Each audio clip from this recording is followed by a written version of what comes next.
Hi, welcome to my channel, Math Made Easy with Laurel. I'm Laurel, and in this video we're going to take a look at some shortcuts for solving percent problems.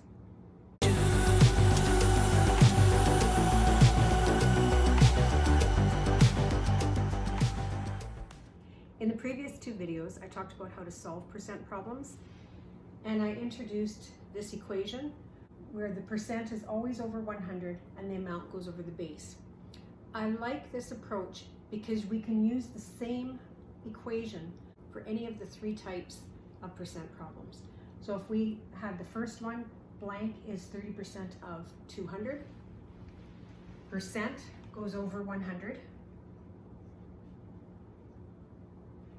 and the amount, which is this unknown value, goes over the base of 200. Then in order to solve this, you cross multiply. So 100 times x will equal 30 times 200, then you divide by 100. So basically when you have a proportion to solve, you take the diagonal numbers, multiply them, and then you divide by the number that's diagonal to your unknown. If we had a question where we didn't know the percent, we can still use this equation.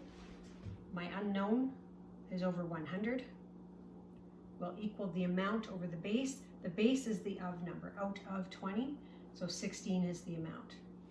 Again, we cross multiply to solve.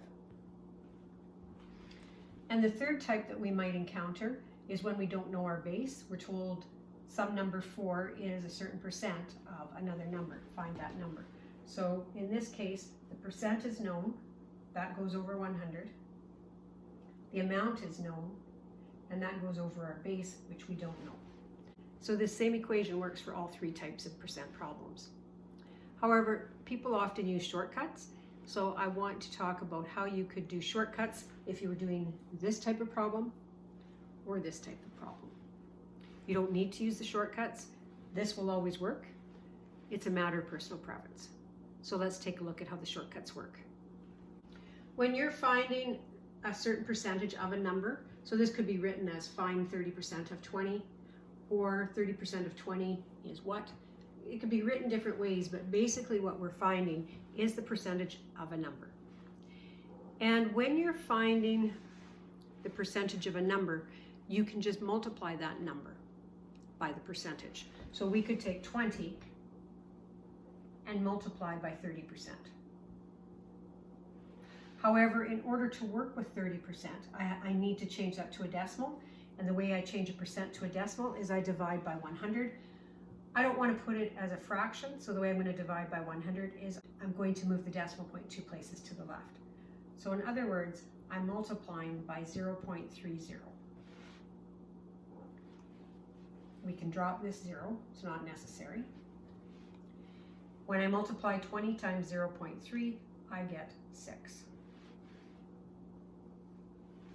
Let's try another example.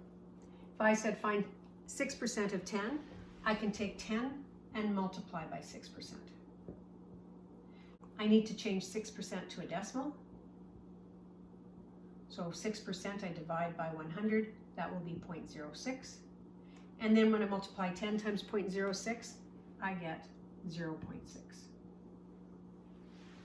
So you may find this method a little bit quicker than setting up the equation I showed earlier. Let's try one more using this shortcut. You may encounter fractions or decimals in your numbers or your percentages. It's the same process. We take, if we want to find 0.2% of 1.5, we take 1.5 and we multiply by 0.2%. But I need to change it from a percent to a decimal, so I divide by 100, and that number is going to be 0.002. Then I'm going to multiply 1.5 times 0.002, and I will get 0.003. So the process is the same whether you're dealing with decimals, whole numbers, or fractions. So the shortcut when you're asked to find a certain percentage of a number is change that percent to a decimal and then just multiply, and you'll have your amount. Now let's take a look at the shortcut you can use if you're asked to find the percent. When you have a question such as this, 16 is what percent of 20, you can use the equation we talked about earlier, or you can take a shortcut. The shortcut is you take the amount over the base, and change it to a percent. So 16 out of 20. We divide, and that gives us a decimal value of 0.8. Then we change it to a percent. In order to change this to a percent, all we do is multiply by 100. And that gives me 80%. So for example, if I obtained a score of 16 out of 20 on an exam, I would have a score of 80%. This example is the same idea. I take 40 and divide by 75, and I get 0.533 repeating. And then in order to change this to a percent, I simply move my decimal point 2 places to the right.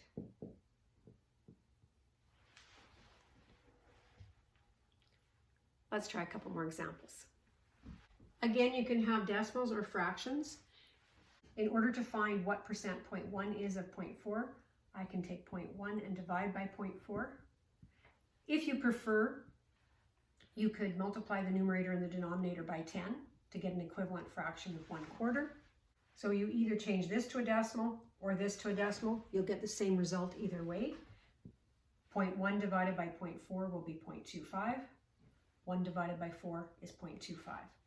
Now to change it to a percent, we multiply by 100 and we get 25%.